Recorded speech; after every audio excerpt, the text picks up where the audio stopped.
வந்திருக்கும் அனைத்து பத்திரிகை, தொலைக்காட்சி, வானொலி, இணையதள புகைப்படம் மற்றும் வீடியோகிராஃபர்களை வருக வருக வரவேற்கிறோம்.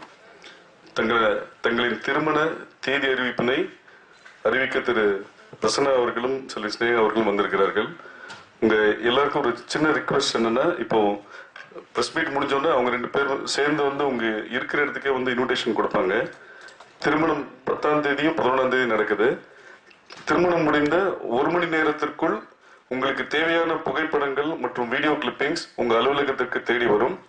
நீங்க அவசியம் வந்து கலந்துக்கணும், உங்களோட புகைப்படம் மற்றும் வீடியோகிராஃபர்கள் இல்லாம. நன்றி. முதலில் திரு பிரசன்னா அவர்கள் உங்களிடையே பேசுவார்.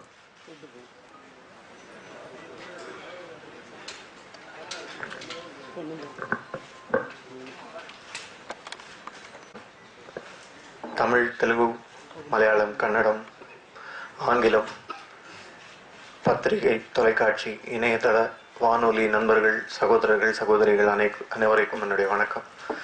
இதுக்கு முன்னாடி நிறைய ப்ரெஸ் மீட்டில் உங்கள் எல்லாரையும் சந்திச்சிருக்கோம். இது ரொம்ப வித்தியாசமான ஒரு ப்ரெஸ் மீட், ரொம்ப வித்தியாசமான ஒரு உணர்வு. ஒரு படம் சம்மந்தப்பட்ட ப்ரெஸ் மீட் அப்படிங்கும்போது அதை பற்றின மட்டுமான சிந்தனை மட்டும்தான் மனசில் ஓடிட்டுருக்கோம். கல்யாண விஷயம் உங்கள் எல்லாருக்கும் எங்களுடைய திருமண அழைப்புதழ் கொடுக்கறதுக்கான ஒரு ப்ரெஸ் மீட். ரொம்ப சந்தோஷமாக இருக்குது. இன்னும் 10 நாள் தான் இருக்குது கல்யாணத்துக்கு. நிறைய தடவை 2 பேரும் சேர்ந்து உங்கள் எல்லாரையும் மீட் பண்ணி இந்த கல்யாணத்தை பற்றி, இந்த திருமணத்தை பற்றி அனௌன்ஸ் பண்ணணும்னு நினச்சிட்டு இருக்கும்போது ஏதாவது ஒரு வேலை, ஏதாவது ஒரு விஷயத்தினால மீட் பண்ண முடியாத சூழ்நிலைகள் இருந்துகிட்டே இருந்தது. அதெல்லாம் தாண்டி பல சிக்கல்கள், பல விஷயமான தடங்கல்களை தாண்டி இன்னைக்கு கல்யாணம்ங்கிற இடத்துக்கு வந்திருக்கோம். என்னோட கரியர் ஆரம்பத்திலேருந்து இன்னைக்கு வரைக்கும் நான் ஒவ்வொரு தடவையும் உங்களை சந்திக்கும் போது சொல்கிற விஷயம்தான், எனக்கு மிகப்பெரிய சப்போர்ட்டாக இருந்திருக்கீங்க என்னோட வளர்ச்சிக்கு. இவ்வளோ தூரம் நான் வந்ததுக்கு அந்த சப்போர்ட், என்னுடைய படங்களுக்கு, என்னுடைய நடிப்புக்கு இருந்த அந்த சப்போர்ட், உங்களுடைய ஆதரவு, உங்களுடைய அந்த தட்டி கொடுக்குற அந்த பக்குவமை என்னுடைய கல்யாண விஷயத்துலேயும் என்னுடைய வாழ்க்கையில் ரொம்ப முக்கியமான இந்த சந்தர்ப்பத்திலையும் இருக்கும்னு நான் நம்புகிறேன். அதே மாதிரி தான் ஸ்னேகாவுக்கும் அவங்களுக்கும் உங்களுடைய சப்போர்ட் அதிகமாகவே இருந்திருக்கு. இந்த டைம்லேயும் எங்கள் 2 பேரையும் சப்போர்ட் பண்ணுவீங்க. உங்களுடைய வாழ்த்துக்கள் எங்கள் எல்லாருக்கும் உண்டுங்கிற நம்பிக்கையோடு உங்கள் எல்லாரையும் சந்திக்கிறோம். ஃபோட்டோகிராஃபர்ஸ், வீடியோகிராஃபர்ஸ் பற்றி நிக்கில் சொன்னார். நீங்கள் எல்லாரும் கண்டிப்பாக குடும்பத்தோடு வந்து திருமணத்தில் கலந்துக்கணும். ஆனால் இவ்வளோ ஃபோட்டோகிராஃபர்ஸையும் நாங்கள் அங்கே மேடைக்கு முன்னாடி நிறுத்தணும்னா வரவங்க யாரும் கல்யாணத்தை பார்க்க முடியாது. அந்த ஒரு ப்ராக்டிக்கல் டிஃபிகல்ட்டினால தான் ஃபோட்டோகிராஃபர்ஸ், வீடியோகிராஃபர்ஸ் உங்களோட கேமரா எக்யூப்மெண்ட்டை மட்டும் வச்சுட்டு நீங்கள் மட்டும் உங்கள் குடும்பத்தோடு கண்டிப்பாக வந்து கல்யாணத்தில் கலந்துக்கணும். உங்கள் எல்லாருடைய வாழ்த்துக்களும் எங்களுக்கு ரொம்ப முக்கியமானது. நன்றி, வணக்கம். ஒரு வார்த்தை பேசுவாங்க. இங்கே வந்திருக்கும் பத்திரிகை நண்பர்களுக்கு வணக்கம். ரொம்ப சந்தோஷமாக இருக்குது. எங்களோட அழைப்பை ஏற்று தமிழ், தெலுங்கு, மலையாளம், கன்னடா என்ன இங்கிலீஷில் இருந்து எல்லா பத்திரிகைக்காரங்களும் வந்துரு ஒரே நேரத்தில் இத்தனை பேர் பார்க்குறது தான் first time. So thank you very much for coming. இதே மாதிரி எங்களோட கல்யாணத்துக்கும் வந்து எங்களை ப்ளஸ் பண்ணணும், எங்களை வாழ்த்தணும், சந்தோஷமாக குடும்ப நண்பர்களாக இருக்கணும்னு நான் ஆசைப்பட்றேன். 12 வருஷமாக இண்டஸ்ட்ரியில் இருந்திருக்கேன். என்னை வந்து ரொம்பவே என்கரேஜ் பண்ணியிருக்கிறீங்க. இன்றைக்கி நான் ஸ்னேகாவாக இருக்கிறேன்னா அது முக்கியமான காரணம் நீங்கள் எல்லாருமே தான். அதுக்காக ரொம்ப ரொம்ப நன்றி. ஸோ கண்டிப்பாக கல்யாணத்துக்கு வாங்க, குடும்பத்தோடு வாங்க. தேங்க்யூ. நடிக்கணுங்கிறது தான் என்னோட விருப்பமும். ஒரு நல்ல நடிகை அப்படிங்கிறதுல எனக்கு அவங்க மேலே நிறைய மரியாதை உண்டு. அவங்கள உங்களை மாதிரி ஒரு நண்பராக, வெளியே இருக்கிறவங்க மாதிரி ஒரு சாதாரண ரசிகனா அவங்க இன்னும் நடிப்பு தொடரணுங்கிறது தான் என்னோட ஆசையும். ஆனால் அதுக்கான முழு சுதந்திரத்தை அவங்களுக்கு கொடுக்குறேன். நடிக்கணும் நடிக்க வேணாங்கிறது அவங்களோட முடிவாக தான் இருக்கும்.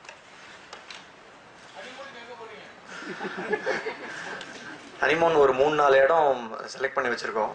ஆக்சுவலாக மே மாதம் கல்யாணம் எல்லாம் முடிஞ்சவொடனே ஒரு வாரத்தில் கிளம்பலான்னு பிளான் பண்ணியிருந்தோம். இந்த ஸ்ட்ரைக் இதெல்லாம் வந்ததுனால அவங்களோட படங்கள் முடிச்சு கொடுக்க வேண்டிய படங்கள் கொஞ்சம் பேலன்ஸ் இருக்குது. ஸோ அவங்களுடைய பிரச்சனைகள்லாம் பார்க்கும்போது ஃபஸ்ட்டு படங்களை முடிச்சு கொடுத்துட்டு அப்புறம் கிளம்பலான்றதுனால ஜூன் மாதம்தான் போவோம்னு நினைக்கிறேன். எந்த இடங்கிறது இன்னும் முடிவு பண்ணலை.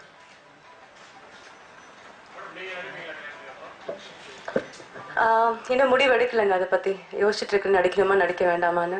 அது அப்போ பார்ப்போம், கல்யாணத்துக்கு அப்புறம் பார்ப்போம்.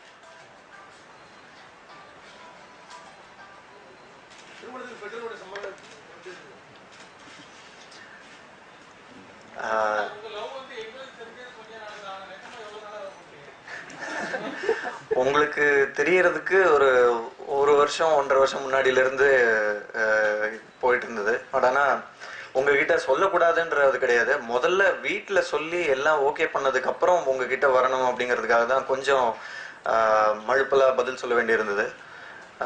வீட்டில் சொன்னதுக்கு அப்புறம் ஃபர்ஸ்ட் டைம் ஏதோ ஒரு வெப்சைட்டில் கல்யாணம் அப்படின்னு நியூஸ் போட்டப்போ எல்லாரும் ஃபோன் பண்ணி கேட்டாங்க. அப்போ நான் இல்லைங்க, இதுக்கு மேலே நாங்கள் வந்து நண்பர்கள் தான் அப்படின்லாம் சொல்ல விரும்பல. ஆமாம், we are seeing each other. வீட்டில் சொல்லிட்டோம், வெகு விரைவில் கல்யாணத்தை பற்றி அனௌன்ஸ் பண்ணுறோன்னு சொல்லியிருந்தேன். சம்மதிக்கிற வரைக்கும் வெயிட் பண்ணிருப்போம். ஏங்க எல்லாரும் சம்மதிச்சுட்டாங்க, நீங்க ஏதாவது கொண்டு போடாதீங்க. 10 நாள்ல கல்யாணம் வச்சுட்டு ஃபர்ஸ்ட் ப்ரொபோஸ் பண்ணதுன்றது வந்து எங்க 2 பேருக்குமே இன்னும் ஞாபகம் இல்லாத ஒரு விஷயமா தான் இருக்கு. ஏன்னா முதல்ல நல்ல நண்பர்களா இருந்தோம், அதுக்கப்புறம் அந்த நெருக்கம் இன்னும் ஜாஸ்தியாச்சு. ஒரு ஸ்டேஜுக்கு அப்புறம் இந்த எல்லா லவ்லையும் இருக்கிற மாதிரி I love you, you love me அப்படிங்கிறதெல்லாம் தாண்டி நேர வாழ்க்கையை பற்றி நிறையா பேச ஆரம்பித்தோம். எப்படி இருக்கணும், என்ன மாதிரி ஃப்யூச்சர் வேணும், என்ன மாதிரி ஃபேமிலி இருந்தால் நல்லாயிருக்கும், நான் அவங்களுக்கு ஹஸ்பண்டாக இருந்தால் எப்படிப்பட்ட கணவனாக இருக்கணும்னு அவங்க எதிர்பார்க்குறாங்கன்றதை நான் புரிஞ்சுக்கிட்டேன். என்னுடைய மனைவி எப்படி இருக்கணும்னு நான் எதிர்பார்க்குறேங்கிறத அவங்க புரிஞ்சுக்கிட்டாங்க. அதுக்கப்புறம் அந்த ஐ லவ் யூங்கிற 3 வார்த்தையை சொல்லி ப்ரப்போஸ் பண்ணி தான் ஒருத்தர் தெரிஞ்சுக்கணுங்கிற அவசியம் இல்லாமல் போச்சு. அதுக்கு முன்னாடியே 2 பேரும் புரிஞ்சுக்கிட்டோம். ஏதோ ஒன்று அவங்க மனசில் என்னை பற்றி அவங்களுக்கும், அவங்கள பற்றி என் மனசில் இருக்கிறதும் 2 பேரும் ஒருத்தர் புரிஞ்சுக்கிட்டோம்.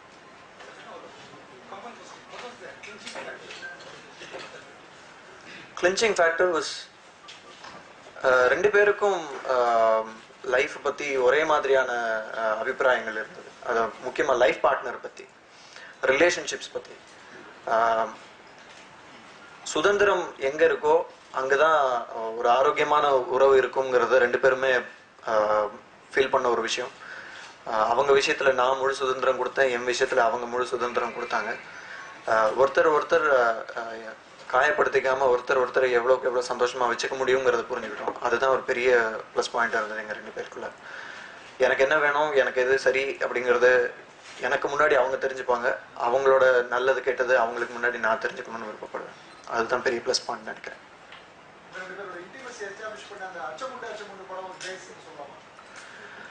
அச்சமுண்டு பேஸ்ன்னு சொல்ல முடியாது. மேபி அந்த படம் பண்ணது 2 பேருக்குமான ஒரு அறிமுகத்தை கொடுத்த ஒரு நிகழ்வாக இருக்கலாம். பட் ஆனால் அந்த படம் முடிஞ்ச உடனே கூட 2 பேரும் லவ் பண்ணுறோம் அப்படின்லாம் ஒரு காசிப் வந்தது. ஆக்சுவலாக ஒரு ப்ரெஸ் மீட்டில் நானே அது இல்லைன்னு எல்லாம் மறுத்து சொல்லியிருந்தேன். அந்த டைம்லலாம் உண்மையிலேயே அதுதான் ஹானஸ்டான பதில். அந்த டைம்லலாம் 2 பேருக்குள்ள அப்படி எந்த ஒரு இதுவும் இல்லை. இன்ஃபேக்ட் அப்போ இப்படிலாம் நடக்கும்னு கூட நாங்கள் யோசிச்சு கூட பார்க்கல. பட் ஆனால் அதுக்கப்புறம் ஆனால் ஒரு அடிப்படை அளவிலான ஒரு நட்பு இருந்தது. ஒரு படம் 2 பேரும் சேர்ந்து பண்ணியிருக்கோன்ற லெவலில் நண்பர்களாக இருந்தோம். டைம் போக போக அந்த நட்பு ஜாஸ்தியாச்சு. அதுக்கப்புறம் 2 பேருக்குமான புரிதல் ஜாஸ்தியாச்சு. ஸோ அது காதலாக மாறிச்சு.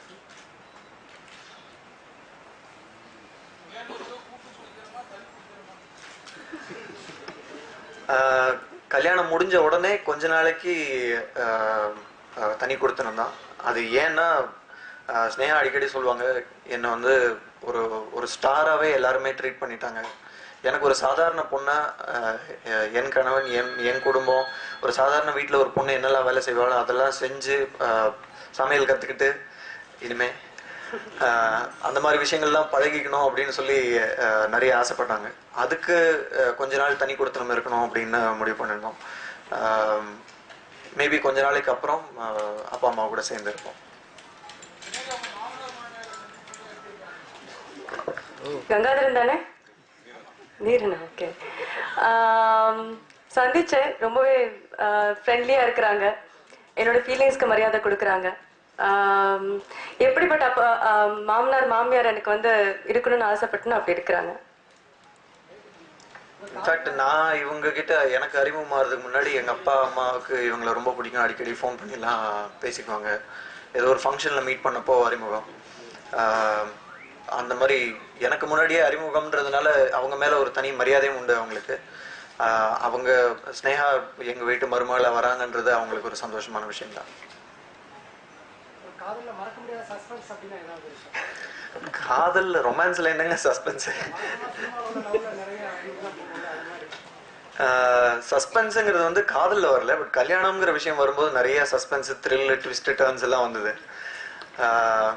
ஆக்சுவலாக சினிமாவில் வர மாதிரி காதல் அப்படின்னு சொன்ன உடனே எந்த அப்பா அம்மா ஒத்துட்டு இருக்காங்க, அவங்களுக்குன்னு சில கனவுகள், அவங்களுக்குன்னு சில எதிர்பார்ப்புகள் இருந்தது. அதுலேருந்து வேற ஒன்று நாங்கள் சொல்லும்போது அதை புரிஞ்சுக்கிறதுக்கான டைம் அவங்களுக்கு தேவைப்பட்டது. அந்த டைம் அவங்களுக்கு கொடுத்தே ஆகணுங்கிற கட்டாயம் இருந்ததுனால தான் அந்த டைமுக்கு நடுவில் உங்களெல்லாம் மீட் பண்ண முடியாமல் போச்சு.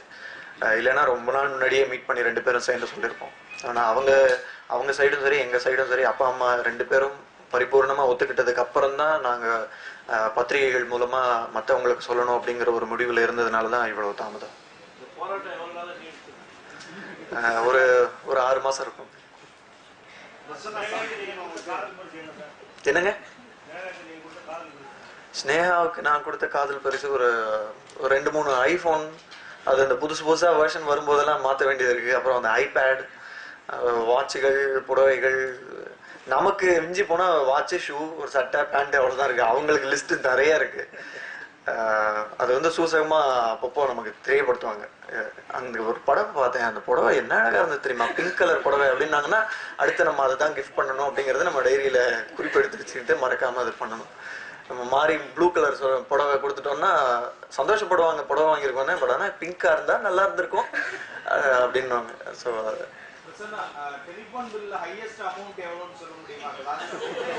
இல்லை, இப்போ ஆக்சுவலாக முதல்ல இந்த சியூஜின்னு ஒரு சிஸ்டம் வந்திருக்கு. நமக்கு வேண்டிய அடிக்கடி பேசுகிற நம்பருக்கு ஃப்ரீயாக பேசிக்கலாம் அப்படிங்கிற மாதிரி சில வசதிகள்லாம் கொண்டு வந்திருக்காங்க. இப்போ அவங்களுக்கு ரொம்ப நன்றி. உண்மையிலேயே செல்ஃபோன் கம்பெனிகளுக்கு தான் பெரிய நன்றி சொல்லணும்.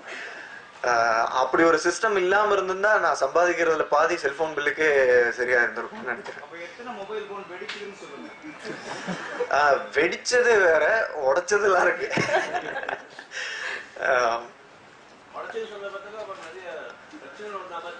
பிரச்சனைகள்னு இருக்காது, ஆனா ஊழல்கள் இருக்கும்ல. அது இல்லாம ஊழல் இல்லாம காதல் வந்து சுவாரஸ்யமா இருக்காது இல்லையா? இப்ப கூட அப்படிதான் பக்கத்துல நிக்கிறாங்களே. அதுல ஒரு சுவாரஸ்யம் இருக்கு. அவங்க அப்பா அம்மாவையும் சந்தோஷப்படுத்தணும், எங்க அப்பா அம்மாவையும் சந்தோஷப்படுத்தணும். அதனால 2 முறைப்படியும் திருமணம் நடக்குது.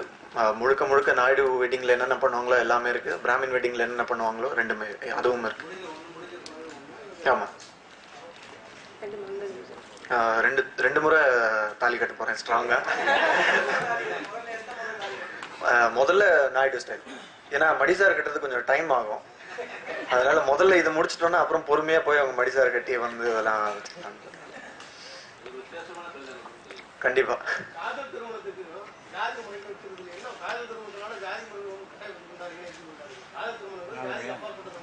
ஆமா,